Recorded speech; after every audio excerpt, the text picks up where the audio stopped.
उद्योग की बात करेंगे तो उद्योग जो है, हमने कहा हुआ था जो शब्द होता है वो शब्द भी बताता है कि है क्या, वास्तव में क्या है। तो उद्योग की बात करेंगे तो यह आपका दो शब्दों से बना है, उत धन योग। और योग जब करते हैं तो श्रम होता है ना, मेहनत होती है ना। हाँ, इसी का मतलब श्रम। उत मतलब क्या है, उत्थान, उत्थान कहें या प्रगति कहें। तो प्रगति के लिए जो श्रम किया जाता है वही क्या है, उद्योग है। मतलब एक तरीके से इसका शाब्दिक अर्थ जो होगा वो यह होगा। बाकी उद्योग को और भी समझना होगा तो हम लोग समझेंगे। विनिर्माण क्षेत्र कहा जाता है उद्योग को। क्या कहा जाता है, विनिर्माण क्षेत्र। विनिर्माण क्षेत्र क्या है, विनिर्माण क्षेत्र एक तो हम लोग जानते हैं कुछ कृषि उत्पाद है या जिसे प्राथमिक सेक्टर कहा जाता है। इकोनॉमिक्स पढ़ेंगे तो उसमें आपको ज्यादा बेहतर तरीके से बताया जाएगा। कुल 3 क्षेत्र आपको दिखाई देते हैं जिसे हम लोग प्राथमिक,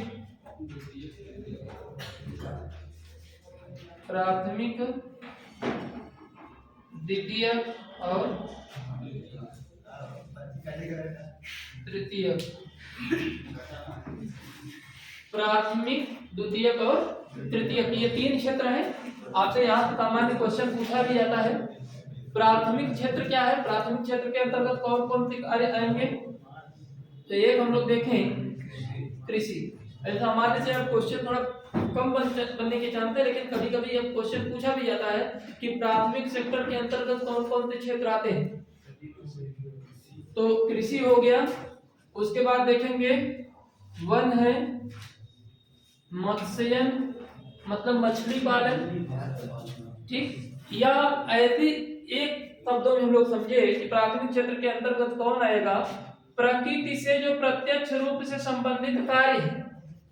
प्रकृति से संबंधित जो प्रत्यक्ष रूप से संबंधित कार्य है वो क्या है, प्राथमिक सेक्टर के अंतर्गत काउंट किए जाएंगे। प्रकृति से प्रत्यक्ष रूप से संबंधित। तो खनन किस में आएगा, खनन भी क्या है, प्राकृतिक है या अप्राकृतिक। खोदने की विधि या खोदना मानव के द्वारा किया जा रहा है, लेकिन जो संसाधन उपलब्ध है वो प्राकृतिक है। कोयला कहाँ से आया, कोयला मानव ने बनाया, प्रकृति ने बनाया। तो खनन क्या होगा, वह भी प्राथमिक सेक्टर के ही अंतर्गत आएगा, ठीक है। तो कृषि में बहुत सारी चीजें आएंगी। कृषि में जितनी भी चीजें आती हैं वो सब कहाँ होंगे, प्राथमिक सेक्टर के अंतर्गत। पेड़ पौधे लगाना, पेड़ पौधे काटना है, पेड़ पौधे से जो उत्पाद उत्पन्न होते हैं वह भी क्या है, प्राथमिक सेक्टर के अंतर्गत है। जैसे हम एक उदाहरण समझे कृषि का। हमने देखा क्या, मान लीजिए एक व्यक्ति है, उसने क्या किया, मिट्टी खोदा, मिट्टी खोद करके निकाल लिया। मान लीजिए है सोना निकाल, मान लीजिए सोना ही निकाल लेते हैं। जब सोना निकाला गया था तो सोना शुद्ध था नहीं, सोना प्राकृतिक रूप से हमें खनन के द्वारा प्राप्त हो गया। अब ये खनन हमने देखा कि ये प्राथमिक सेक्टर के अंतर्गत काउंट किया जा रहा है, लेकिन हमने क्या किया, इस सोने को पिघलाया और पिघला करके एक आकार दे दिया। जब वह आकार दे दिया तो उसका प्रयोग किसी दूसरे क्षेत्र में होना शुरू हो गया। आभूषण बना दिया तो वो पहनने के लिए काम आया, या जितने भी जो भी चीजें बनाई गई उसका उपयोग, उसको आकार देने का काम कौन कर रहा है, मानव कर रहा है। मतलब यह आकार देने के लिए यदि बड़े छोटे स्तर पर करेगा तो भी उद्योग होगा, जिसे हम लोग कुटीर या ग्रामीण उद्योग कहेंगे, ठीक। और जब यह बड़े स्तर पर होना शुरू हो जाएगा तो उसे हम लोग क्या बोलेंगे, लघु उद्योग कहेंगे, ठीक है। इस तरीके से जब वह और बड़े स्तर पर हो जाएगा तो क्या हो जाएगा, बृहद उद्योग हो जाएगा। भारी उद्योग हो जाएगा। इस तरह से ये जो उद्योग है या कहें जो सोने को आकार देने का काम किया गया, तो जब सोने को एक आकार दिया गया तो इसके मूल्य में भी वृद्धि होगी कि नहीं? जो मूल्य में वृद्धि होगी उसी को हम लोग कहते हैं मूल्यवर्धन। जैसे मान लीजिए, हमने ये सामान्य सा उदाहरण होगा, आप ज्यादा बेहतर तरीके से समझ पाएंगे। मान लीजिए अब एक लोग मंच पर आने के लिए बड़ी उत्सुकता थी, तो हम सोच रहे हैं उन्हीं को ला दें। हाँ भैया नहीं, इनको मान लीजिए मिट्टी बहुत पसंद है और मिट्टी ये खोद करके लाते हैं और मिट्टी का ही व्यापार करना चाहते हैं, तो फिर क्या होगा? मिट्टी लाया, खोद करके लाए, अभी मिट्टी होगा ना, आप कुछ भी कीजिए, आप जो भी कार्य करें, मतलब कहे कि मिट्टी भी बेच करके व्यक्ति बहुत बड़ा भी बन सकता है, बस बेचने का गुण होना चाहिए। मान लीजिए बड़कू ने क्या किया, मिट्टी को खोदा और मिट्टी को दे दिया किसको? एक कुम्हार को दे दिया, किसी भी व्यक्ति को दे दिया। ये मिट्टी को खोदे, इनको तो फ्री में मिला था, लेकिन इन्होंने उसको 5 रुपए के हिसाब से बेच दिया। हमने टाली का प्रयोग ही नहीं किया है, टाली का प्रयोग नहीं किया, हमने सामान्य से कहा कि इनका कुछ भी पैरामीटर हो सकता है, चलिए 1 किलो ही मान लेते हैं। 1 किलो मिट्टी दिया, 5 रुपए में बेच दिया, समझने की बात है। बाकी यहाँ कोई माप तौल का कोई मतलब है नहीं, बस इतना समझ लीजिए कि जितनी मिट्टी इन्होंने 5 रुपए का बेचा था उससे 1 घड़ा निर्मित हो सकता है। अब जब दूसरे व्यक्ति के पास पहुंचेगा, दूसरा व्यक्ति उसका आकार परिवर्तित करेगा या कहीं उसको एक रूप देने का प्रयास करेगा, और उसने बना दिया क्या? घड़ा बना दिया, और घड़े को बनाने के बाद उसको पकाने के लिए थोड़ा और इन्वेस्टमेंट कर दिया, थोड़ा और इन्वेस्ट किया। अब वह घड़ा जब तैयार हो गया, ये 5 रुपए की मिट्टी प्लस 5 रुपए का जलावन ले लिया, 10 रुपए इन्वेस्ट किया और थोड़ा सा अपना श्रम लगाया, मान लेते हैं 5 रुपए का अपना श्रम भी लगा दिया, क्योंकि जब भी उद्योग की बात करेंगे तो वहां प्रत्येक एक्टिविटी आपका काउंट किया जाएगा, ठीक है। तो लागत कितनी हो गई? 15 रुपए, और यह 15 रुपए का लागत लगा करके इसने घड़े को बेच कितने में दिया? 20 रुपया बेच दिया। माने 40 रुपए में ही बेच देगा, और ये बेचने वाला कौन व्यक्ति है? बड़कू ने जिसको बेचा था, ठीक ना, ये वही व्यक्ति है, ठीक। तो मान लीजिए 5 रुपए की मिट्टी निकाली गई थी, 5 रुपए जलावन में लगा और 5 रुपए इनका श्रम लगा। अब ये लागत हो गई, कुल लागत मूल्य जो होगा वह हो गया 15 रुपए, और 25 रुपए में जब बेच दिया तो 10 रुपए का क्या हो गया? प्रॉफिट हो गया। और 10 रुपए का यह प्रॉफिट जो हुआ वह क्या कहा जाएगा? यह द्वितीयक सेक्टर कहा जाएगा, और द्वितीयक सेक्टर के अंतर्गत आएगा कौन? विनिर्माण क्षेत्र, ठीक है। विनिर्माण क्षेत्र, ये विनिर्माण ही तो होगा। मिट्टी का हमने क्या किया? पुनर्निर्मित कर दिया, एक दूसरा आकार दे दिया, जिससे एक प्रोडक्ट निर्मित हो गया। और गर्मी का टाइम आ रहा है और बड़कू भैया मिट्टी बेचेंगे, आप लोग भैया ढेर सारा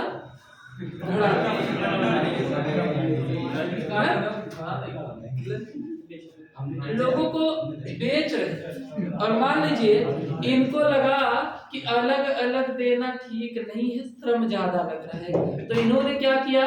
एक व्यापारी को पकड़ लिया, भैया हम घड़ा बनाएंगे, तुम्हें ला करके दे देंगे, बाकी बेचने का काम तुम्हारा, ठीक। अब व्यापारी मान लो, तुम्हें अपनी मान लो, ठीक, मतलब बस समझिएगा। हाँ, तो वो अलग अलग क्षेत्र में प्रयोग किया जाना शुरू हो गया। अब जो व्यापारी के पास गया, जो गोडाउन बनाया हुआ है, ये बना करके ले जाकर रख रहे हैं, और वह क्या करेगा? वहां से सिर्फ बेचेगा। अब बेचेगा तो जहाँ 10 रुपए का प्रॉफिट हो रहा था, वहां थोड़ा, भाई जो बड़ा अमाउंट होगा जाहिर सी बात है प्रॉफिट थोड़ा कम होगा, लेकिन होगा ना, प्रॉफिट वाला सेक्टर है। अब ये सोचिए कि किसान गन्ना उपजाता है ना, और गन्ने को वो क्या करता है, गन्ने को वैसे का वैसे बेच दे तो प्रॉफिट कम, और अगर उसी गन्ने का गुड़ बना करके बेचेगा वैसे बेचने ज्यादा प्रॉफिट।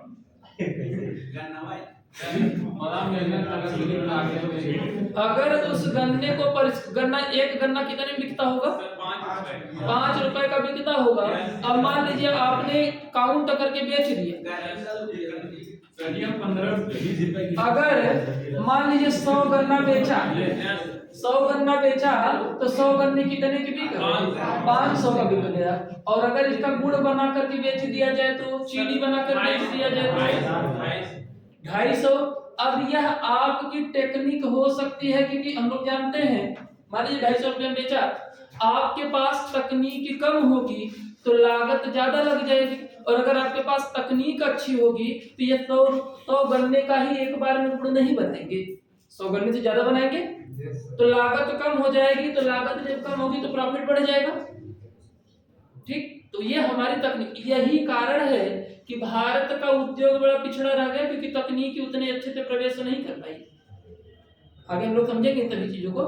अभी तो हम लोग सामान्य अपने आधार पर देख रहे हैं हमारे यहाँ किस तरीके से चल रहा है। यदि हमारी तकनीकी बेहतर होगी तो ये 500 की बजाय हम लोग 1000 रुपए भी कमाएंगे। ये उद्योग, जितने उद्योग करें, उद्योग या व्यापार करना जिसने सीख लिया, व्यापार करना जिसने सीख लिया, प्रोडक्ट वही होगा, बस बात बेचने की कला आ जाए तो आप लाखों कमा, मतलब ज्यादा कमा सकते हैं। अब अच्छा कर दूसरे के, तो हमें यहाँ देखिए ये समझना क्या था, हमने इसके माध्यम से जब समझा मिट्टी खोदना क्या है, प्राइमरी सेक्टर के अंतर्गत आ रहा है। जब हमने कोई प्रोडक्ट तैयार कर दिया तो वह प्रोडक्ट किसके अंतर्गत आ गया, विनिर्माण के अंतर्गत आ गया। और विनिर्माण करके मान लीजिए जिसने भी व्यापारी के पास पहुंचा दिया, और व्यापारी ने कहा क्या कि भैया 25 रुपए की खरीद पड़ी है, हम आपको 30 रुपए में देंगे। उसने कुछ किया क्या, उसने तो कुछ नहीं किया ना, वो बस अपने पास रखा रहा, और दूसरा जब आएगा खरीदने के लिए कोई उपभोक्ता तो वह क्या करेगा, उसको दे देगा।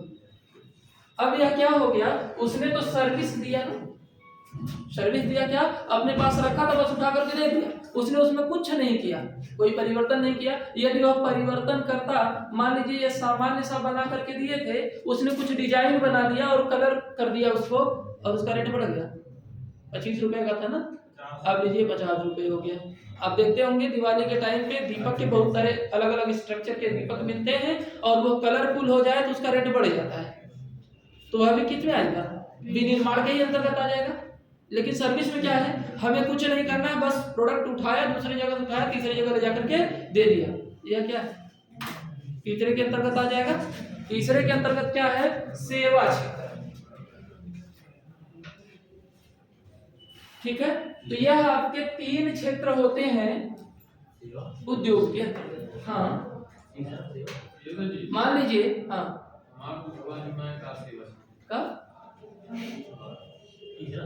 मान लीजिए हम हैं, उसको छोड़े, हम यहाँ आपको लेक्चर दे रहे हैं, यह क्या हमने कुछ किया क्या, हम तो कुछ नहीं कर रहे हैं, बस जो चीजें हमारे माइंड में है, जो चीजें हमें पढ़ा हुआ है, वह चीज हमने क्या किया, आपको दे दिया। हमने अपना कुछ किया, अपना कुछ अपने कॉन्सेप्ट जो थे उसको मिलाया, जो मैटर हमारे पास था, अपने कॉन्सेप्ट को कुछ मिलाया, जो एक्सपीरियंस है, जो मैंने सीखा हुआ है समाज से, वो क्या किया, मैंने आपको दे दिया। यदि आप किसी डॉक्टर के पास जाएंगे, वो डॉक्टर क्या करेगा, आपको डॉक्टर भी आपको सलाह देगा, आपने कुछ पूछा, उसको उसे परामर्श दिया, उसने अपना कुछ भी नहीं लगाया, लेकिन आपसे मिल करके 2-4 मिनट बात किया, आपकी समस्या को सुना और सलाह दे दिया कि भैया ये दवा जाकर के ले लीजिए। उसने अपना फीस ले लिया, 200 रुपए 500 रुपए, जैसा जो रहेगा, जैसा जिसका स्तर होगा, सर्विस भी उसकी उतनी ही महंगी होगी। यदि किसी सामान्य व्यक्ति के, सामान्य डॉक्टर के पास जाएंगे, उसका फीस के नाम पे कोई चार्ज नहीं होता, सिर्फ दवा ले लीजिए वही बहुत है। बड़े डॉक्टर, छोटे मतलब सामान्य से हॉस्पिटल में जाएंगे, वहां 100 रुपए 200 रुपए फीस देना पड़ेगा। वहीं आप बड़े हॉस्पिटल में जाएंगे तो वहां आपको 100 मतलब 400-500 रुपए आपको फीस देना पड़ सकता है। तो जो स्तर का है उसके सर्विस चार्ज भी उतने ही अधिक है। तो जितने भी सर्विस है वो किस में आएंगे, सेवा के अंतर्गत आएंगे। मान लीजिए आप नौकरी पा लिए पढ़ लिख करके, फिर क्या होगा, आप भी क्या करेंगे, कहेंगे भैया उनके घरों में सर्विस वाले हैं। तो सर्विस क्या है, तृतीयक क्षेत्र है। ये कुल 3 क्षेत्र होते हैं जिसके अंतर्गत हमने देखा क्या, रॉ मटेरियल।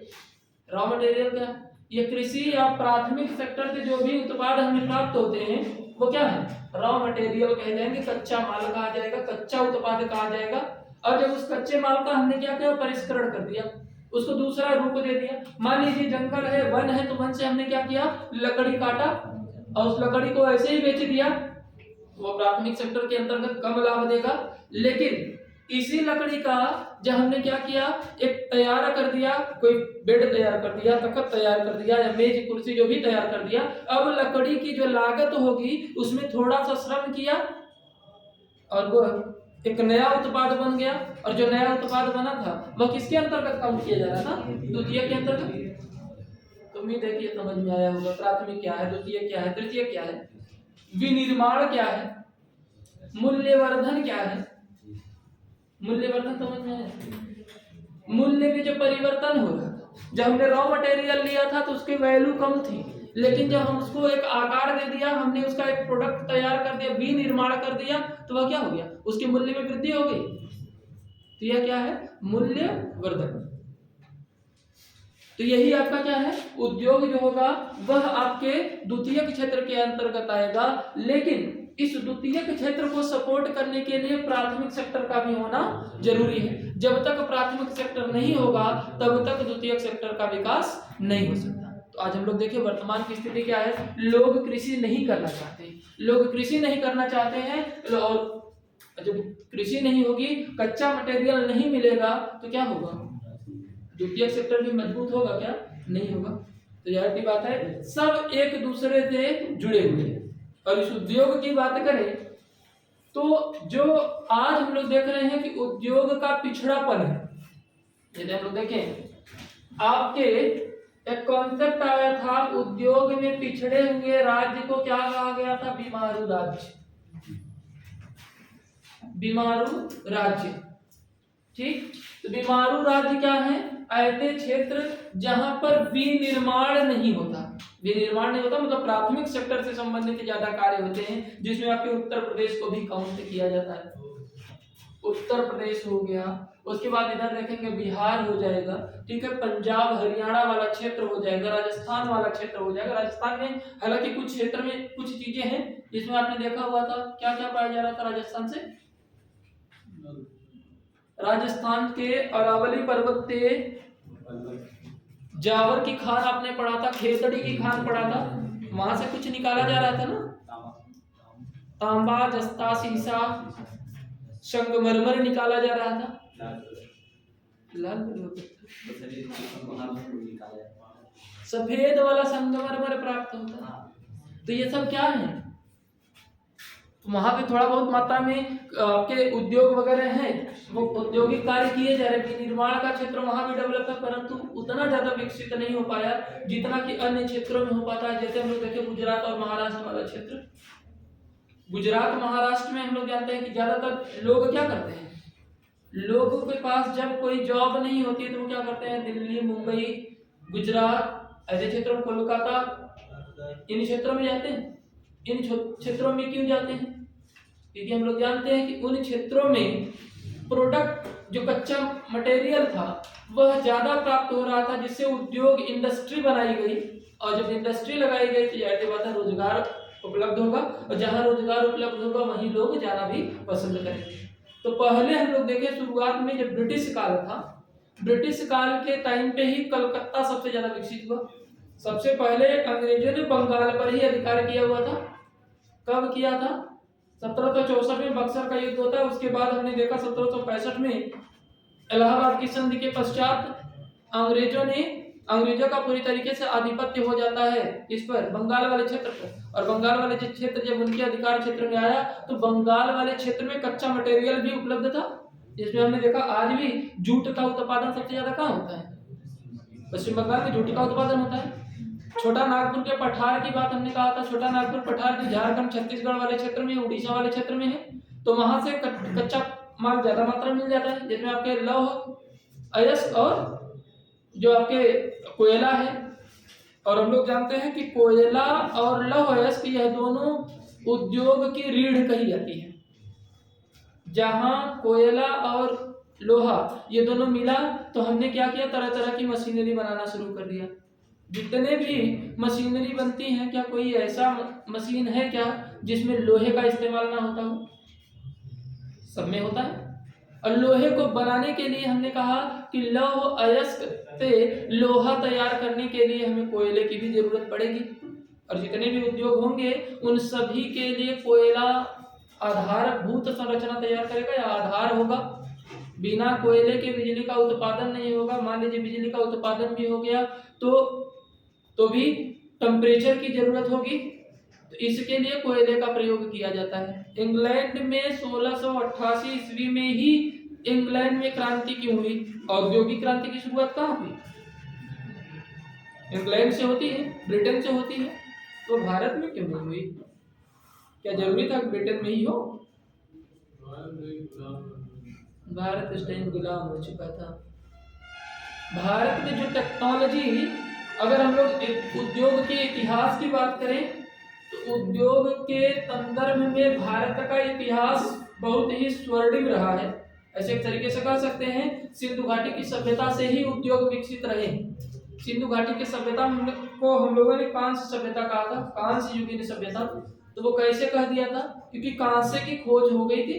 कांसा का खोज नहीं, कांसा बल्कि बनाना सीख लिए थे सिंधु घाटी की सभ्यता के लोग। सिंधु घाटी सभ्यता के लोग कांसा बनाना सीख लिए थे। और कांसा बनाना सीख लिए, इसी मतलब एक तरीके से अनुपात जान लिए। किसका किसका अनुपात? कांसा किससे निर्मित होता है? तांबा और जस्ता। तांबा और जस्ता तो बनता क्या? कांसा बनता है कि पीतल?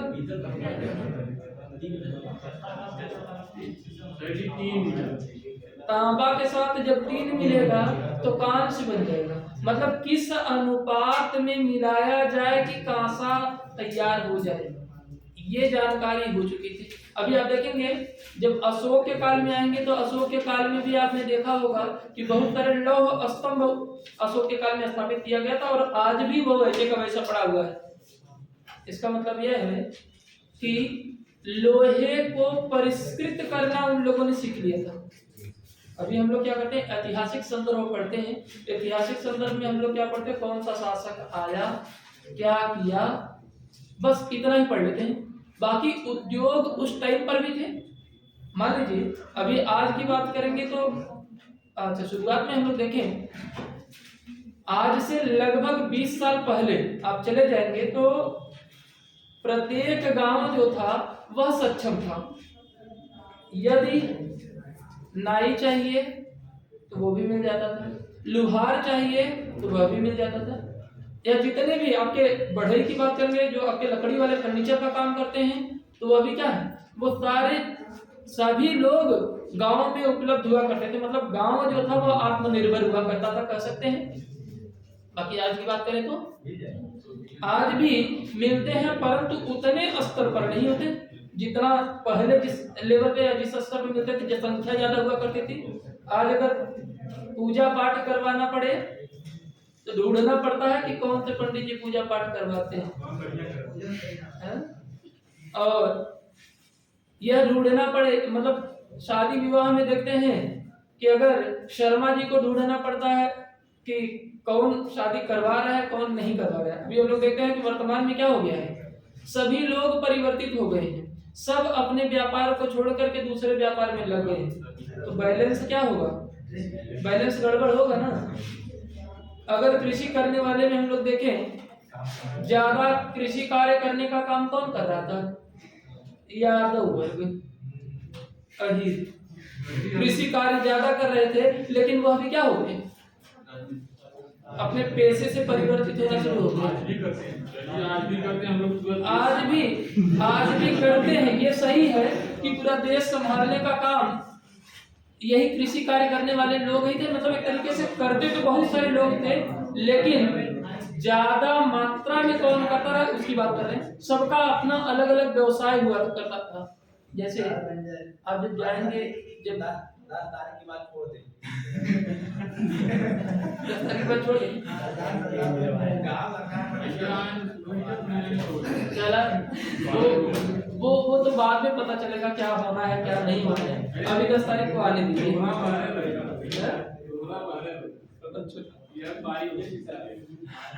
बाय द वे,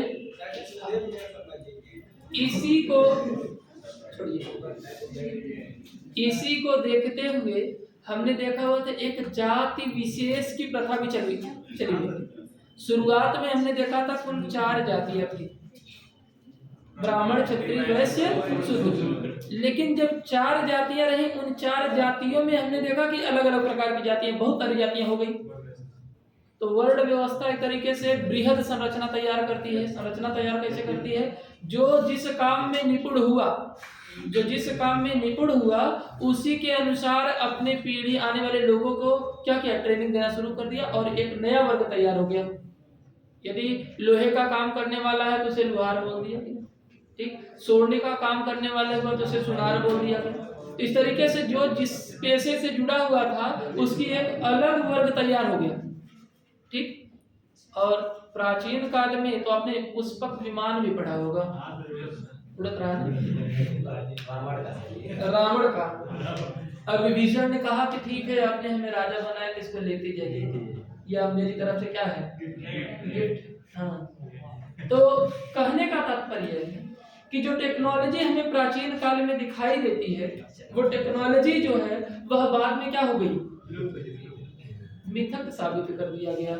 यह कह दिया गया, जो विकसित देश थे उन्होंने कहा कि ये सारी चीजें सिर्फ मिथ्या है, सिर्फ लिखी गई है, वास्तव में ऐसा कुछ नहीं था।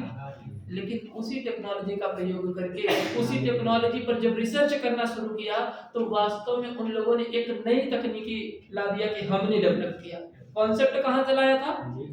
कॉन्सेप्ट वही था, और बाद में जो विकसित देश रहे वो अलग अलग तरीके से अपनी नई टेक्नोलॉजी के रूप में आपके भारत में पुनः भेज दिया और कहा कि नई टेक्नोलॉजी है। और जितने भी रिसर्चर आपको मिलेंगे, वो जितनी भी चीजों का निर्माण करने वाले लोग मिलेंगे, आविष्कारक मिलेंगे, वो सब विकसित देशों से ही जुड़े होंगे, कोई भारत का बहुत कम मिलेंगे। अगर भारत में मिलेंगे भी तो यह कहा जाएगा कि उस टेक्नोलॉजी को सीख करके वहां से आए और भारत में इसका आविष्कार कर दिया। जबकि वास्तव में हम लोग देखें, गुरुत्वाकर्षण जैसे पावर का प्रयोग पहली बार गुप्त काल में ही बता दिया गया था कि गुरुत्वाकर्षण बल लगता है, इसीलिए कोई भी फल पृथ्वी पर की तरफ ही आता है, ऊपर की तरफ नहीं आता। कोई भी चीज जो पृथ्वी पर गिरती है वह कहाँ गिरती है, नीचे की तरफ आती है, ऊपर की तरफ नहीं जाती है। गुप्त काल में ही रिसर्च करके लोगों ने बता दिया। ब्रह्मगुप्त जैसा सिद्धांत दिया गया था ब्रह्मगुप्त के द्वारा। तो ये टेक्नोलॉजी अब कहाँ है? अब विदेशों में है, भारत में नहीं है। धीरे धीरे चल करके हुआ क्या, मध्यकालीन भारत की जब शुरुआत होती है उसमें उद्योग थोड़ा और भी कम हो जाता है। कम क्यों हो जाता है? क्योंकि हमने देखा कि आक्रमणकारी आते हैं और भारत से बहुत सारा ग्रंथ लेकर के चले गए। जब भारत में बहुत सारा ग्रंथ लेकर के चले गए तो बाद में उस पर रिसर्च होना शुरू हुआ, तो वो लोग अपनी टेक्नोलॉजी को भारत में थोपना शुरू कर दिया। जैसे हम लोग देखें, भारत कपास का उत्पादन सदियों से करता चला है, और पूरे विश्व में सबसे पहले यदि किसी ने कपास की खेती किया था तो वो कौन था? भारत। सिंधन सभ्यता ही कर दिया गया था, सिंधन। कपास को ही सिंधन कहा जाता था। तो अब कपास भारत में हम लोग देखें, आधुनिक भारत के इतिहास में जब पढ़ेंगे तो अंग्रेजों के आने के तक की बात करें तो सूती वस्त्र का व्यापार, अंग्रेज बोले थे किसका व्यापार कर रहे थे? सूती वस्त्र का ही व्यापार कर रहे थे। अब ये सूती वस्त्र का, भारत में सूती वस्त्र जो मिलते थे वो एक उत्तम क्वालिटी के मिलते थे। लेकिन जब अंग्रेजों ने देख लिया कि यहाँ से व्यापार करते करते लाभ इनको ज्यादा मिल रहा है तो अंग्रेजों ने अधिकार कर लिया। जब अंग्रेजों ने अधिकार कर लिया तो उस टेक्नोलॉजी को मशीनीकरण कर दिया।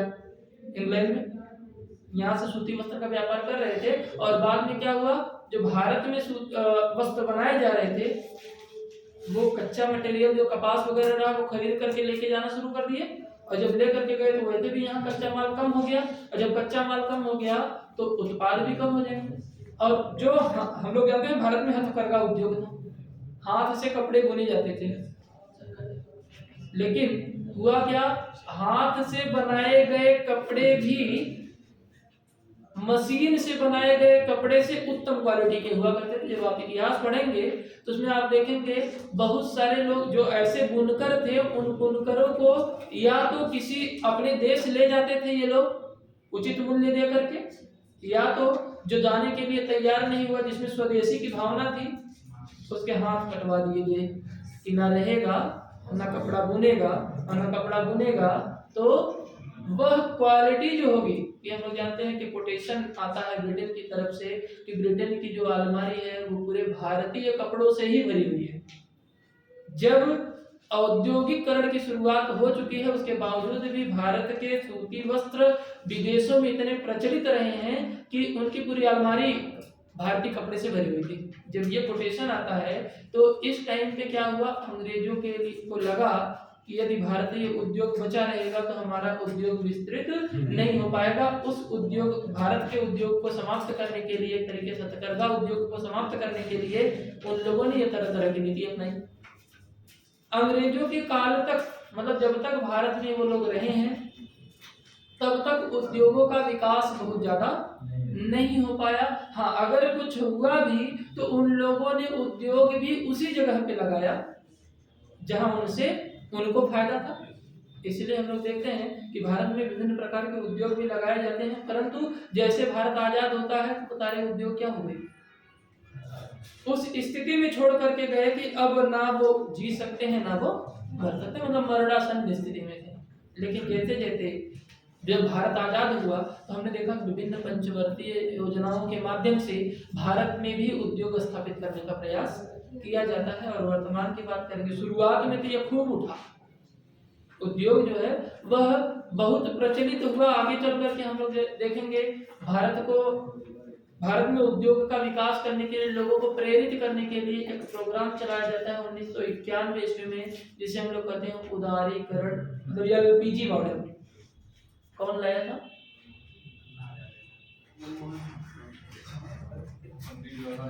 इसको नोट कर लिए हैं? हाँ,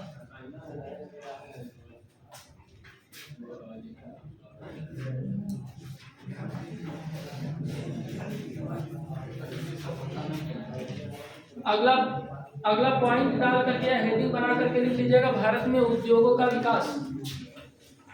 और भारत में उद्योग के विकास की नीति, इसमें पहली नीति देखेंगे। हालांकि इसके पहले भी उद्योग का विकास हुआ था, लेकिन उद्योग को एक तरीके से बृहद स्तर प्रदान करने के लिए 1991 में जो मॉडल लाया गया था वो कौन सा मॉडल था? LPG model.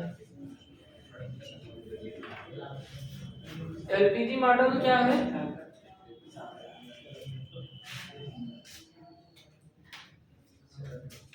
खुले बाजार की नीति। इसके अंतर्गत क्या होगा? LPG liberalisation. यह क्या है? प्राइवेटाइजेशन।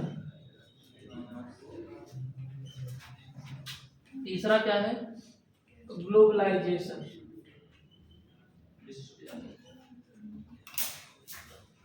यह क्या है? उदारीकरण। उदारीकरण। यह क्या है? निजीकरण। और यह क्या है? वैश्वीकरण। वैश्वीकरण।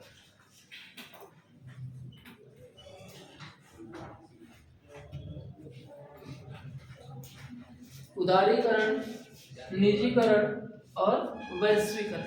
उदारीकरण क्या था? उदार होना। ये तो देखें, भारत में ब्रिटिश या पुर्तगाली जो विदेशी शक्तियां आई थी वो आई क्यों थी? व्यापार करने के लिए तो आई थी। व्यापार करते करते उन लोगों ने क्या किया? भारत की नीतियों को समझा, और नीतियों को समझते हुए आपसी संघर्ष हुआ। आपसी संघर्ष में शुरुआत होती है आंग्ल कर्नाटक युद्ध से, और आंग्ल कर्नाटक युद्ध से शुरुआत होती है और अंत में हमने देखा कि उनके साम्राज्यवादी नीतियां इतनी बढ़ गई कि लास्ट हम लोग डलहौजी की नीति पढ़ते हैं, व्यापगत नीति। जब इन लोगों ने कर्नाटक पर आंग्ल कर्नाटक युद्ध में 3 युद्ध आंग्ल कर्नाटक, उसके बाद दूसरे बार हमने देखा कि बंगाल पर उसी टाइप के अधिकार हो जाता है, उसके बाद मैसूर वाले क्षेत्र में आंग्ल मैसूर युद्ध होता है, उसके बाद मराठा वाले क्षेत्र में आंग्ल मराठा युद्ध होता है, उसके बाद पंजाब में आंग्ल सिख युद्ध होता है। ये इतने क्षेत्र तो युद्ध के माध्यम से, बाकी अन्य क्षेत्र जो बचे हुए थे लॉर्ड वेलेस्ली की सहायक संधि के माध्यम से, जो बचे हुए और बचे हुए क्षेत्र थे वो डलहौजी की व्यापक नीति के माध्यम से पूरे भारत पर अधिकार कर लेते हैं कौन? अंग्रेज। और जो भारत में अंग्रेजों ने भारत पर अधिकार कर लिया, तो यही नीति लोगों के माइंड में, यह कॉन्सेप्ट चल रहा था पहले से भी लोगों के माइंड